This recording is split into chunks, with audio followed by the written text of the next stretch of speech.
In 2007, IFA began a regional language initiative to support projects that make a significant contribution towards the creation of knowledge in the arts. Currently, the focus is on archiving, research, and writing in Bengali. As a part of the Bengali language initiative, Shubhendu Dasgupta was given a grant to write a book on the history of the Bengali cartoon.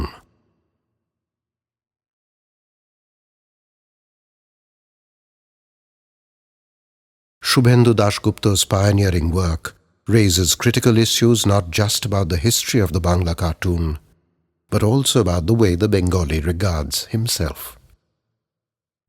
Bangla cartoon নিয়ে কাজ শুরু করার আগে আমি জানতামই না যে বাংলা কার্টুনটা এত বড় একটা বিষয় আর কি। সেই 1872 থেকে কার্টুন, বাংলা কার্টুন আঁকা হচ্ছে, এখনও আঁকা চলছে, এত বছর ধরে কার্টুন আঁকা চলছে। যে কোনো সমাজের, যে কোনো সময়ে, যে কোনো বিষয়ের ইতিহাসটা কার্টুন দিয়ে পড়া যায় কিংবা লেখা যায় বা বোঝা যায়। যেমন এখানে রবীন্দ্রনাথ ঠাকুরের কার্টুন এঁকেছেন গগনেন্দ্রনাথ। তো সেই সময় সাংস্কৃতিক জগতের একটা সমালোচনা বা বিশ্লেষণের কার্টুনটাতে পাওয়া যাবে। এই কার্টুনটা রাজনৈতিক সংলাপ বিষয়ে যে কার্টুন, রবীন্দ্রনাথ এবং গান্ধী তারা কার্টুনের বিষয় হয়ে উঠলেন আর কি, বারবার হয়েছেন তারা। আরেকটা, এই কার্টুনটার গুরুত্বটা এই কারণে যে এটা প্রথম বাংলা কার্টুন পত্রিকা হরবোলাভার 1874 সালে বেরিয়েছিল এবং এখানে সেই সময়কার বাংলার বিভিন্ন সামাজিক চিত্রগুলোকে কিন্তু এখানে ব্যঙ্গের আকারে, এবং এখানে চিত্রকর নিজেকে নিজে ব্যঙ্গ করেছেন। যারা মূলধারার চিত্রশিল্পী তারা কার্টুন অনুসরণের ছবিতে এনেছেন। পরিতোষ সেন, পরিতোষ সেনের এটা ছবি না কার্টুন না বলে দিলে কিন্তু বোঝা যাবে না। যেভাবে ক্ষমতাকে ধরে উনি ব্যঙ্গ করেছেন সেইটাই কার্টুনটার মধ্যে পরিষ্কার বোঝা যাচ্ছে। মূলধারার চিত্রশিল্পীরা তাদের ছবিতে কার্টুনের অনুষঙ্গ নিয়ে চলে এসছেন। আর যোগেন চৌধুরী আছেন, পরিতোষ সেন আছেন, সনৎ কর আছেন, ধর্মনারায়ণ দাশগুপ্ত।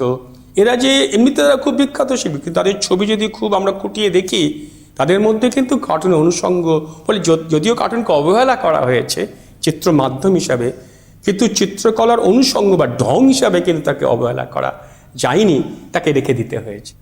বাঙালি এখন হাসতে ভুলে গেছে।